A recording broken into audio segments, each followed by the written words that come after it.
नमस्कार दोस्तों, आप पढ़ रहे हैं कक्षा 11वीं एनसीईआरटी इंग्लिश, जिसमें आज हम पढ़ेंगे स्नैपशॉट्स बुक का lesson 8 the tale of Melon City. तो देखिए, इस लेसन के 10 इंपॉर्टेंट क्वेश्चन आंसर हम कर चुके हैं। आगे हम 2 और लॉन्ग टाइप के इंपॉर्टेंट क्वेश्चन करने वाले हैं, तो ध्यान से समझना।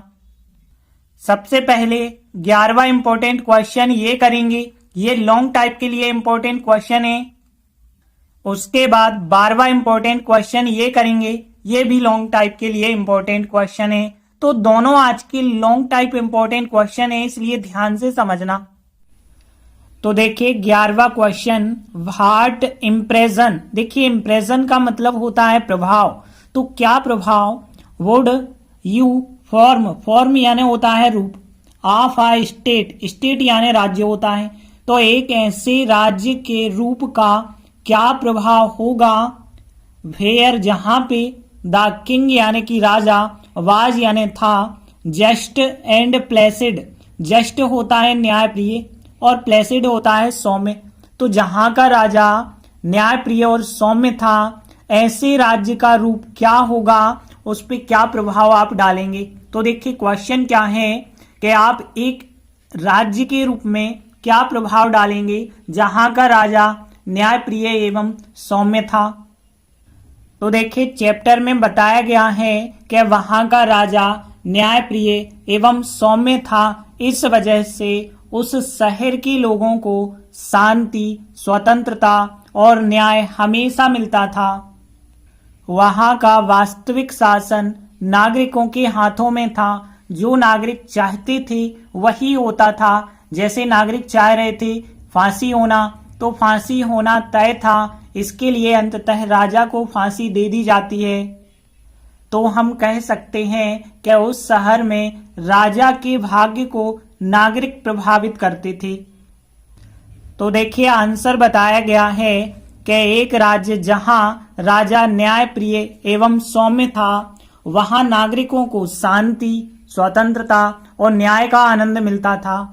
वहां पे वास्तविक शासन जो था नागरिकों के हाथों में था। और जो पोयम है, उस पोयम में नागरिक जैसा चाहते थे वैसा ही हुआ।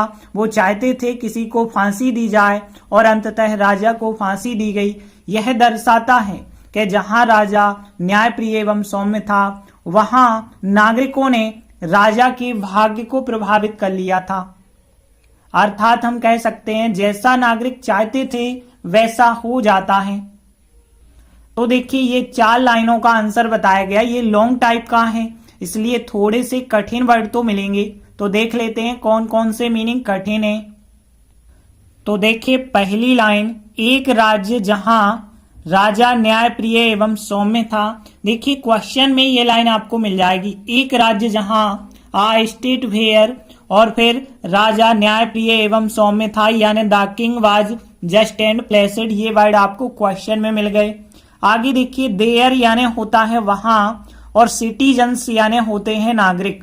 तो देयर हो गया वहां, सिटीजन्स यानी नागरिक, और पीस यानी शांति होती है, और लिबर्टी यानी स्वतंत्रता या आजादी कहलाती है। तो ध्यान रखेंगे एक वर्ड हो गया लिबर्टी, जिसका मीनिंग हिंदी में होता है स्वतंत्रता या आजादी। एंड जस्टिस होता है न्याय, ध्यान रखना। तो जस्टिस का मतलब होता है न्याय।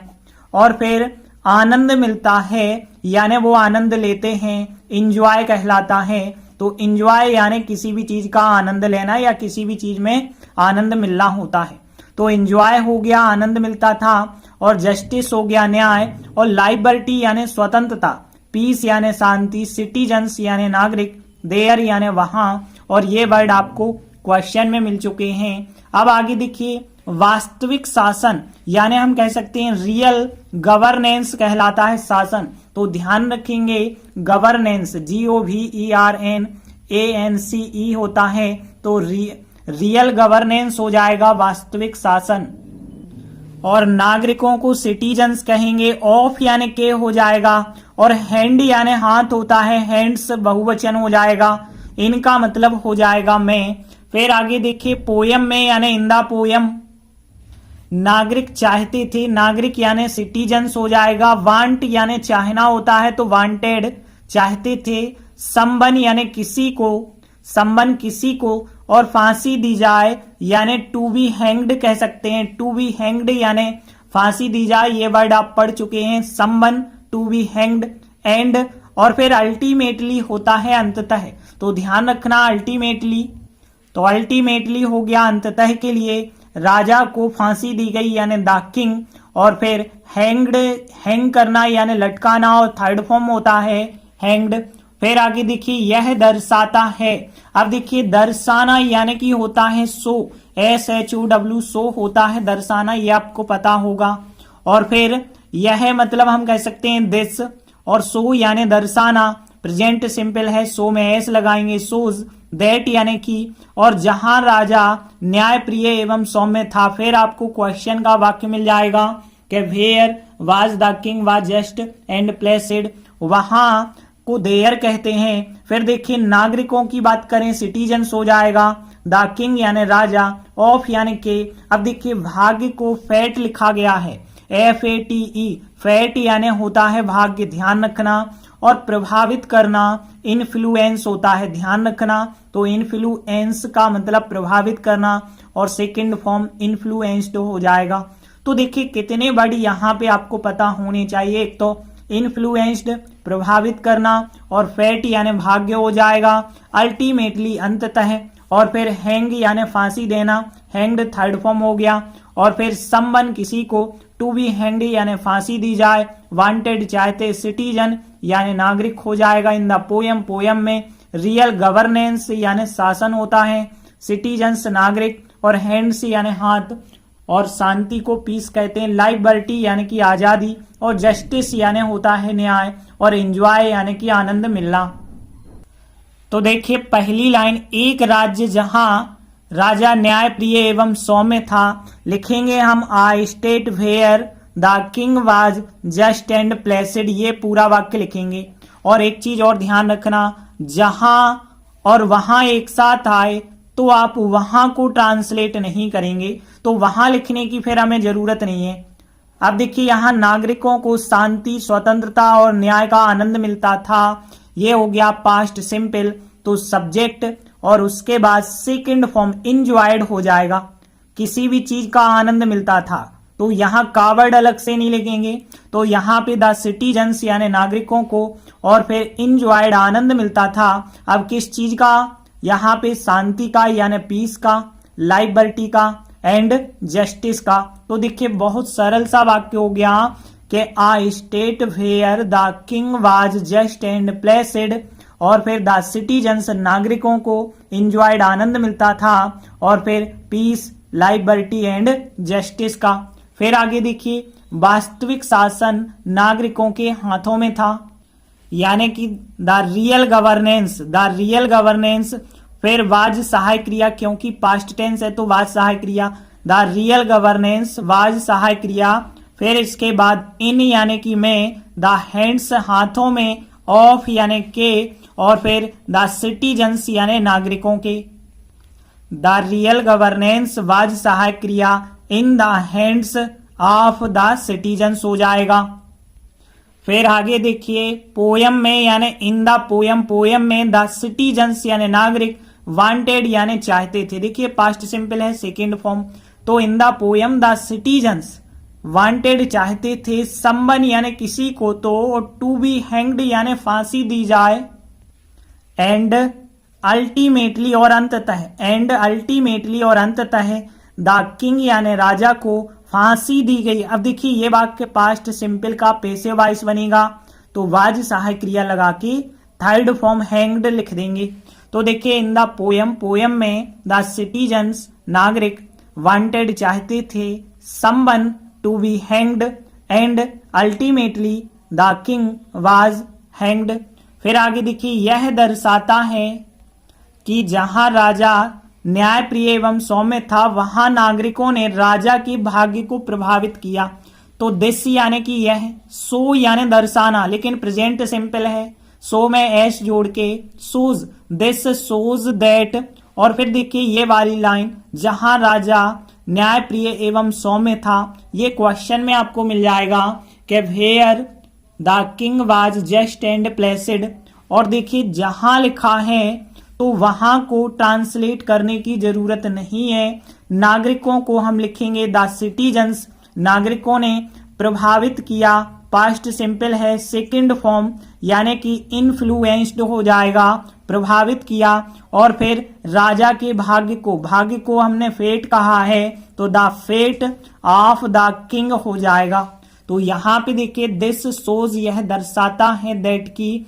और फिर ये वर्ड क्वेश्चन से कि where the king was just and placid. और फिर द सिटीजन्स, नागरिकों ने इन्फ्लुएंस्ड, प्रभावित किया, the fate of the king यानी राजा के भाग्य को।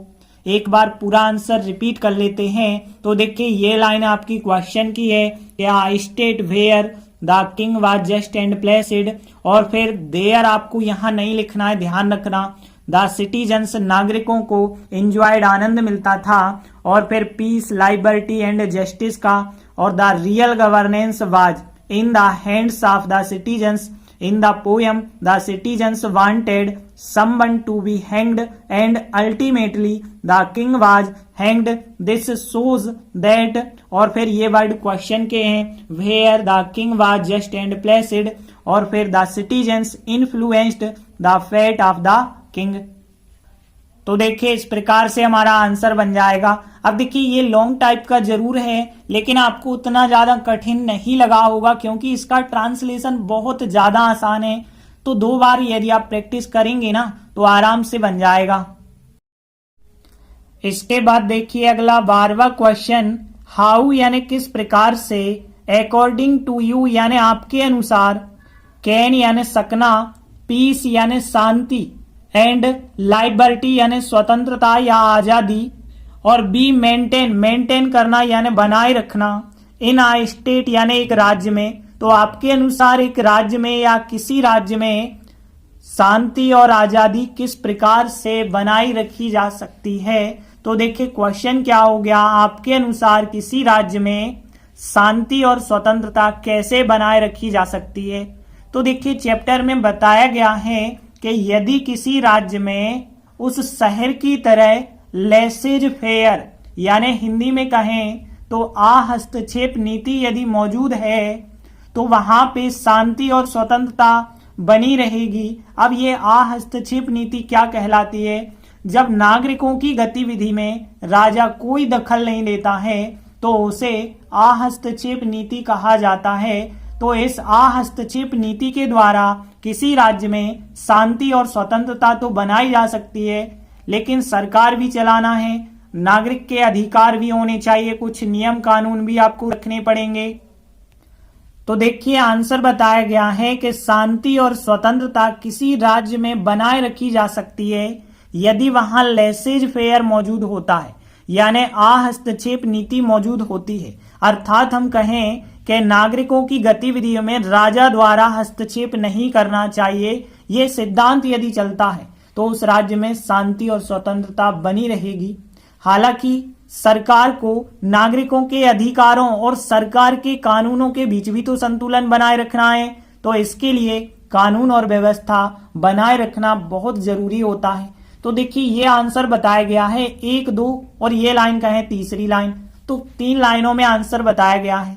तो देख लेते हैं कौन कौन से मीनिंग कठिन है। तो देखिए पहली लाइन देखें तो शांति और स्वतंत्रता यानी हम कह सकते हैं पीस एंड लाइबर्टी हो जाएगा। फिर किसी राज्य में यानी इन आ स्टेट, एक राज्य में या किसी राज्य में, एक ही बात है। फिर बनाए रखी जा सकती है, तो देखिए यहाँ पे बी मेंटेन्ड हो जाएगा। और फिर कैन यहाँ पे सहायक क्रिया है ही। तो देखिए पहली लाइन में तो बहुत सारे वर्ड क्वेश्चन के हैं। और इफ देयर यदि वहां, लेसेज फेयर एक इंग्लिश वर्ड है।